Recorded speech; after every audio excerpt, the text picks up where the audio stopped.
आपण व्यक्तीच्या म्हणजे आपला मित्र असेल, मैत्रीण असेल किंवा आपलं जे काही रिलेशन आहेत तुमचे कोणाचे का असे ना, एक रिलेशन जे आहेत ना हे फार फॅमिलियर झालेले आहेत किंवा तुमच्या आपापसातले खूप फॅमिलियर झालेले आहेत. त्याचा परिणाम कसा होतो बघा तुम्ही.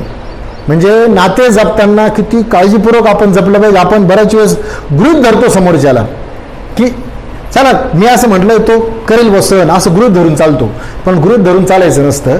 कारण when we are overly familiar with people we forget how important they are. काय होतं माहिती आहे का, आपण जेव्हा एखाद्या व्यक्तीचा खूप परिचित असतो ना एखादा व्यक्ती आपल्याला हे कळत नाही की व्यक्तीचं महत्त्व काय आहे. आपण क्षणभर विसर आपलं एवढं डोक्यात असतं की हा व्यक्ती माझ्या परिचयाचा आहे, मी काही बोललं तरी असहन करील. परंतु what is the importance of that person at the time of speaking with him और टॉकिंग अबाउट हिम.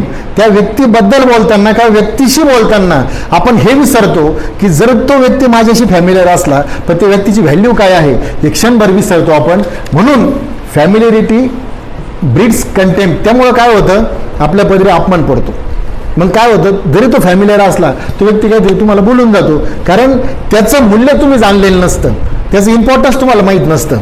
तुम्हाला हे माहिती आहे की तो माझा परिचित आहे